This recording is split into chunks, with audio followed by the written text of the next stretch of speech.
I should have walked away when he opened the door, but I didn't. I stepped inside, and when that door clicked shut behind me, I knew there was no going back to who I used to be. You won't believe what happened just minutes later. A near touch that burned a gaze that said too much, and then my husband's name lit up on the phone screen. This isn't just a story about betrayal. It's about the things we lose, simply because we're desperate to feel seen again. Stay with me, because from that moment on, the lines between right and wrong began to blur. If you've ever felt alone, even while lying right next to someone, this story is for you. Before we begin, hit that like button so more people can hear stories that speak to the heart. And don't forget to subscribe, because here, every story helps you remember what it means to feel something real again. Have you ever felt invisible? Even when you're living in the same house, sleeping in the same bed, eating dinner at the same table. My name is Linda. I'm 37. I've been married to Mark for 12 years. We live in Rockford, Illinois, a quiet Midwestern town where life doesn't change much. And neither apparently do some marriages. Mark isn't cruel. He doesn't cheat or shout. He's simply elsewhere, always on his phone, always tired, always more invested in what's on a screen than in who's sitting across from him. He says, "I love you," like he's clocking out of work. And sometimes I wonder if I'm more roommate than wife. It wasn't always like this. We used to laugh, touch, talk. But something slowly faded. I spoke less. He noticed less. We became quiet, dangerously quiet. That's when Franklin came to stay. Mark's father. He had surgery on his knee and couldn't manage alone at his cabin, so we offered to have him stay with us for a few weeks while he recovered. Franklin is 61, a retired Marine. He walks with a slight limp now, but he carries himself with this quiet strength that draws you in. You just feel safe around him. And maybe that's exactly what I needed, because I hadn't felt safe or seen in a very long time. He doesn't talk much, but when he does, his words have weight. And when he looks at you, it's not in passing. It's as if he actually sees you. It started small. It always does. A passing comment, a second glance that lingers a little too long. A question that seems simple, but lands like a lifeline. The day I changed my hair, nothing drastic, just a trim and a few soft curls, I waited for Mark to notice. I gave him the whole day. Morning coffee. A dinner we barely spoke over. Nothing. Not even a glance. But Franklin. He walked in from the porch, holding a book under one arm, looked at me, and stopped. "You did something different," he said. "Looks good." That was it. Just 2 words. But they held more attention, more presence than anything my husband had given me in months. The next day, he asked how I'd slept. And when I said fine, he paused. "No, really," he said, setting down his mug. "You haven't been fine for a while, have you?" I didn't answer. I didn't have to. He didn't push. He just sat there across from me, nodding slowly, like he already knew.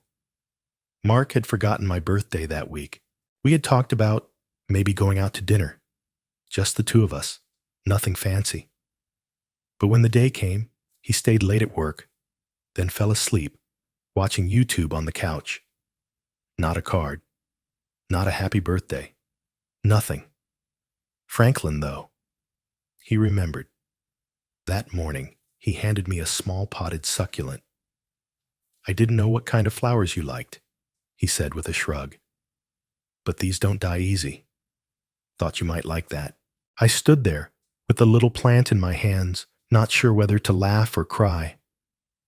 The truth, I started looking forward to our mornings. to the way he'd ask if I wanted coffee, to the way he'd listen, actually listen when I spoke. He made me feel like I mattered again, like someone saw me, not just the wife or the caretaker or the woman in the background, but me.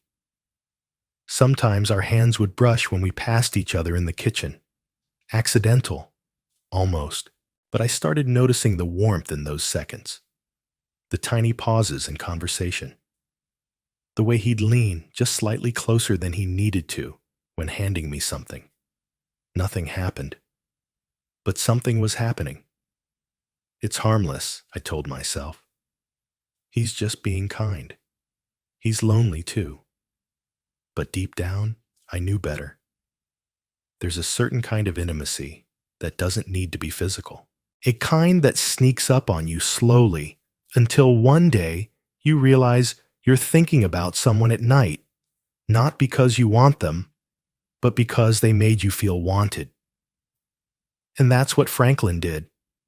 He made me feel wanted, without ever saying a word. I started wearing nicer clothes in the mornings, putting on a little mascara, smiling without meaning to when I heard his footsteps on the stairs. I hated myself for it. And yet, I needed it. I needed someone to look at me like I still existed, like I was still worth seeing. And the scariest part, it felt good. The night it all shifted didn't begin with anything dramatic. There were no slammed doors, no screaming matches, just a dinner. A family dinner on a Thursday. I had spent the whole day preparing. Chicken roasted in herbs, glazed carrots, my mother's old stuffing recipe that always made the house smell like fall.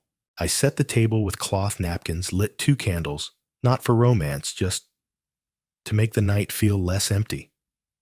Mark didn't notice. Not the food, not the candles, not me. He walked in, 10 minutes, late murmured a tired, "Hey," and scrolled on his phone while I poured him a drink.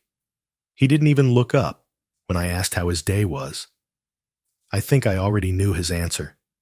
Busy. Franklin arrived right on time. He brought a bottle of wine, even though he couldn't drink with his medication, and handed it to me with a small smile. "Thought you might like something nice for the table," he said. "You've outdone yourself." Those words, simple as they were, felt like rain on dry earth. At dinner, conversation flowed mostly between Franklin and Mark. I filled plates, passed, Bread smiled, when appropriate, and mostly listened. It felt like I was hosting a party I hadn't been invited to. Mark talked about work, his new client, crypto, some guy at the gym. He never once asked me how my day had been. But Franklin noticed. His eyes would flick toward me every so often, checking in wordlessly, like he could feel me slipping into the background. And then it was over. Plates empty. Wine gone. Dishes everywhere. Mark excused himself to take a call just a minute, and I started clearing the table alone. I didn't expect Franklin to help, but he did. He carried plates to the sink, rolled up his sleeves, and grabbed a towel. "You don't have to," I know he said simply. "But I want to." We worked in silence for a while. The hum of the dishwasher, the clink of forks and soapy water. And then he said it. "You okay?" I froze. It was the gentlest question. Just 2 words, but it cracked something open inside me. No one had asked me that in... I couldn't remember how long.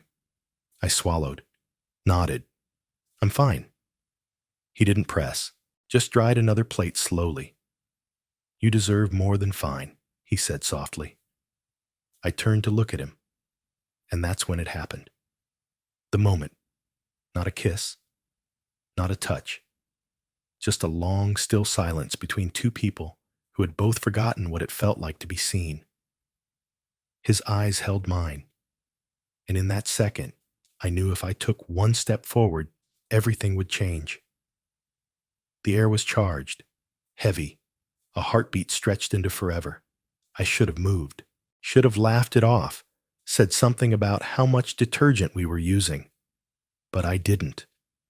I stood there with wet hands and a pounding chest, staring into the eyes of a man I had no business wanting. And he didn't move either. He didn't need to. He just looked at me like I was someone worth seeing. Just one step, I thought. That's all it would take. But I wasn't sure I wanted to stop it. The next morning, the world felt strangely quiet.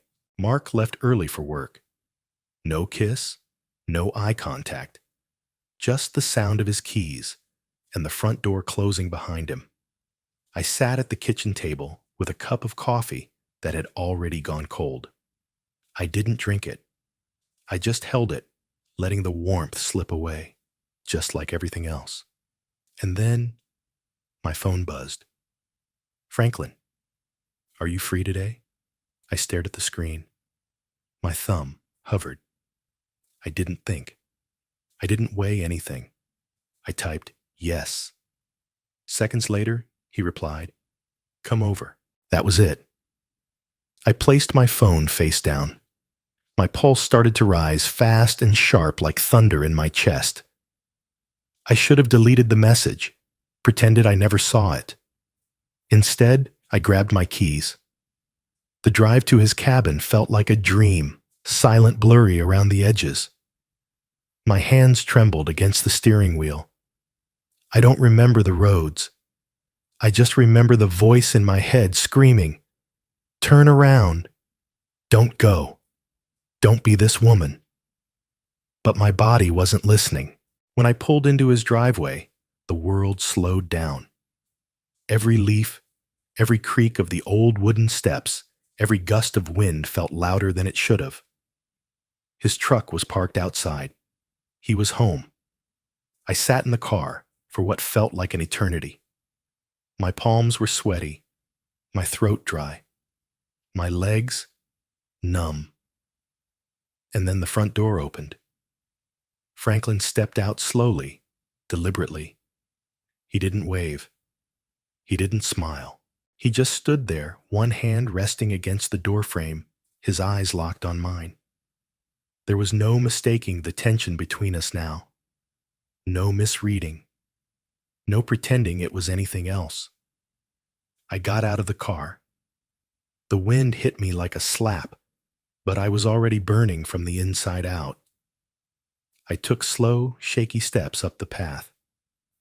He didn't move, just watched. When I reached the porch, we stood inches apart.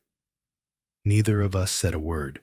"You shouldn't be here," he said finally, voice low like gravel underfoot. "I know." But still, I didn't turn around. He stepped aside. The door was open. "Come in." It wasn't a request. I crossed the threshold. The door clicked shut behind me. The sound echoed like a drumbeat in my chest.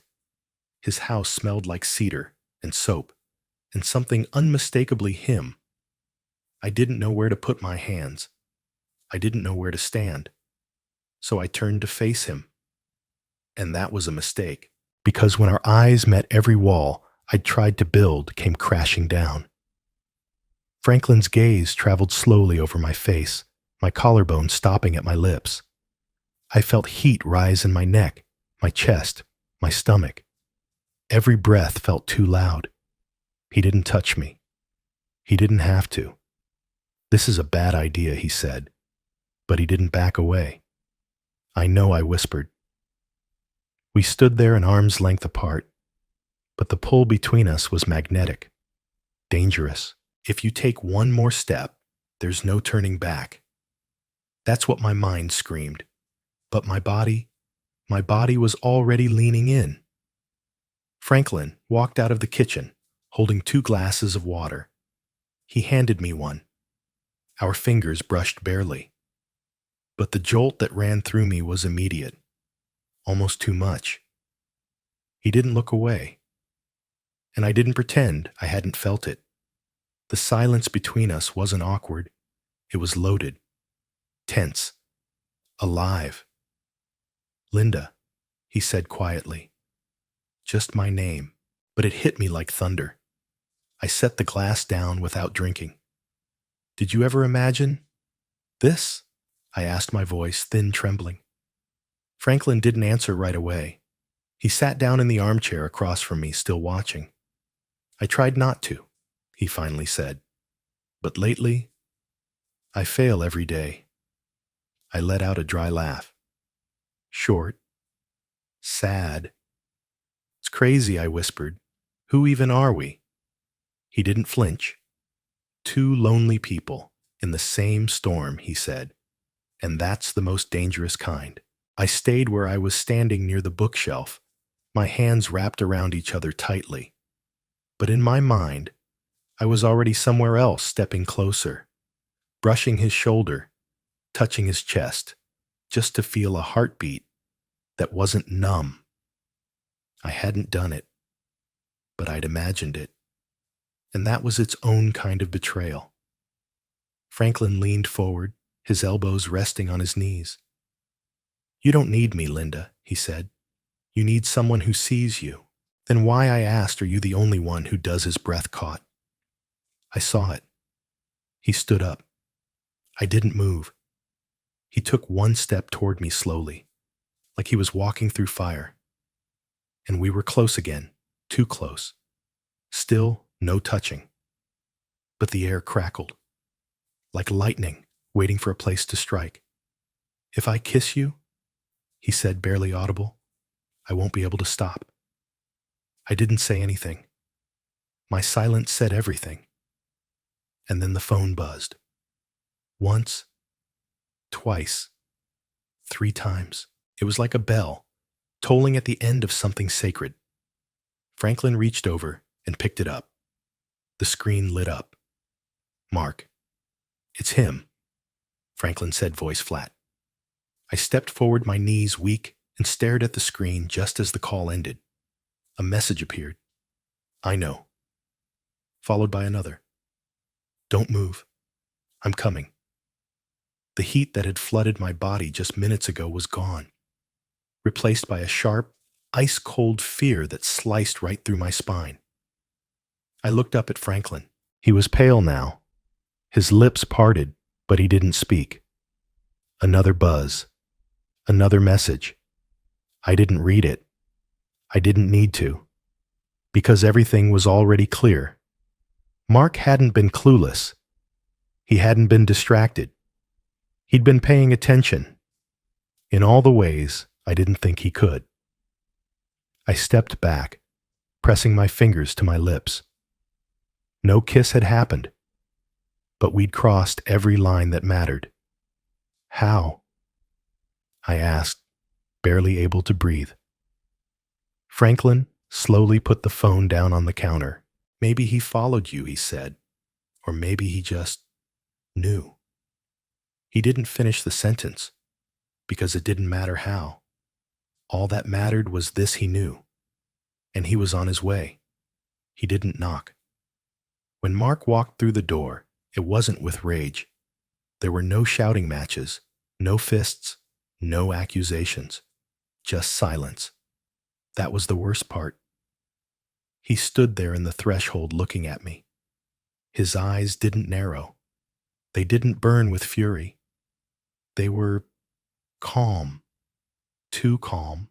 That kind of calm only comes when something inside a person has already shattered. "Get your things," he said. "We're leaving."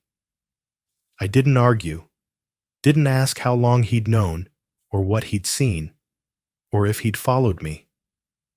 The answers didn't matter now. I grabbed my purse with hands that wouldn't stop shaking. Franklin stepped aside. He didn't speak either. I couldn't even look at him. I followed Mark to the car. We drove in silence. Every second ticked like a drumbeat in my chest. At home, he went straight to the bedroom. I sat on the couch staring at the wall.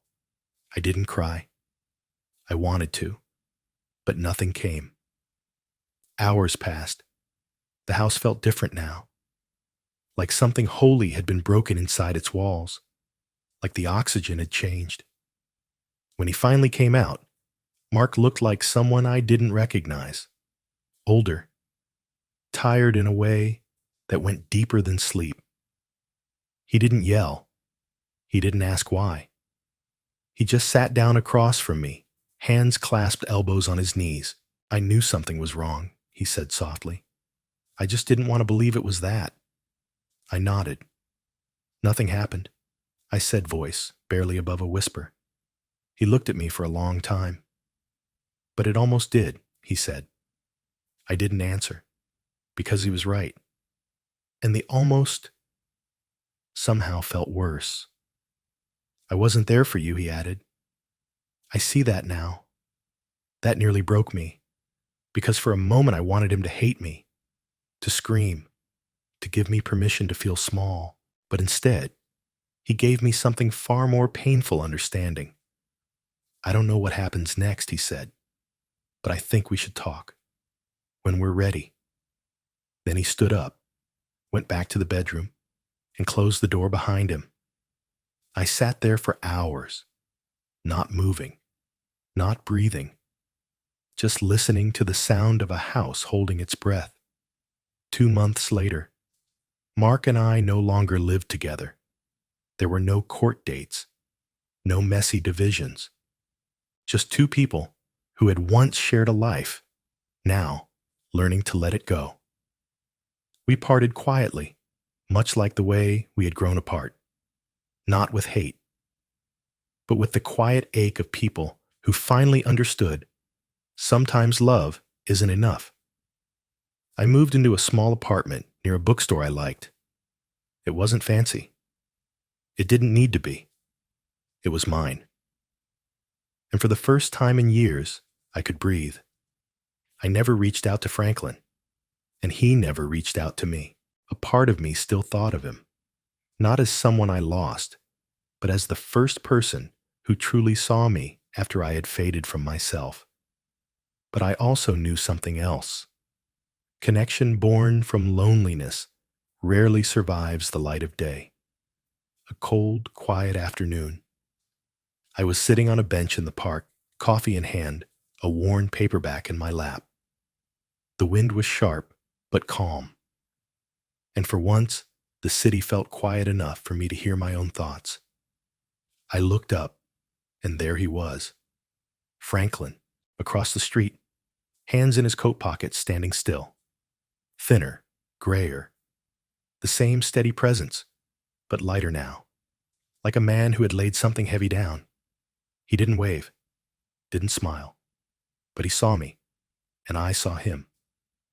We held that gaze for just a moment. No regret, no longing, only recognition. Two people who almost made a mistake and made the rare choice to walk away. He turned first, walked slowly into the line of bare trees, his figure growing smaller with each step until he disappeared. I stayed seated, not sad, not relieved, just still, like someone who had finally closed a door that had been open for far too long. Sometimes we don't betray with actions. Sometimes we betray with silence, the kind that stretches for months, years, until the space between two people becomes a canyon. You were always quiet, Mark once said to me. I thought you just needed space. But what I needed was connection. And silence, though peaceful on the outside, can starve the heart. Looking back, I don't blame Franklin. He didn't steal anything from me. He didn't break something that was whole. He simply showed up at the exact moment Mark disappeared. And when you're drowning in emotional emptiness, even a small act of attention can feel like rescue. But that's the danger, because not every outstretched hand is meant to pull you out. Some are just there, to remind you how far you've drifted. I used to think affairs were about sex, or seduction, or thrill. Now I know they're often about absence. The absence of touch, the absence of words, the absence of being seen. And when you live too long in that absence, you start looking for presence in all the wrong places. Franklin was a mirror I wasn't ready for. He didn't make me fall. He made me realize how long I'd been falling already. If you feel unseen, speak. If you feel neglected, reach. Don't wait for the silence to grow so wide that someone else's gaze feels like salvation. We don't always choose who sees us, but we can choose what we do when they do. Love isn't about staying because it's easy. It's about showing up every day, especially when it isn't. If this story reminded you of something unspoken in your own life, you're not alone. Sometimes we don't need advice. We just need someone who understands. Leave a comment below. Share what this brought up for you. Someone else might need to hear it too. And if you believe stories like this deserve to be told slow, honest, and real, hit that subscribe button. Because on this channel, we don't just tell stories. We help people feel seen,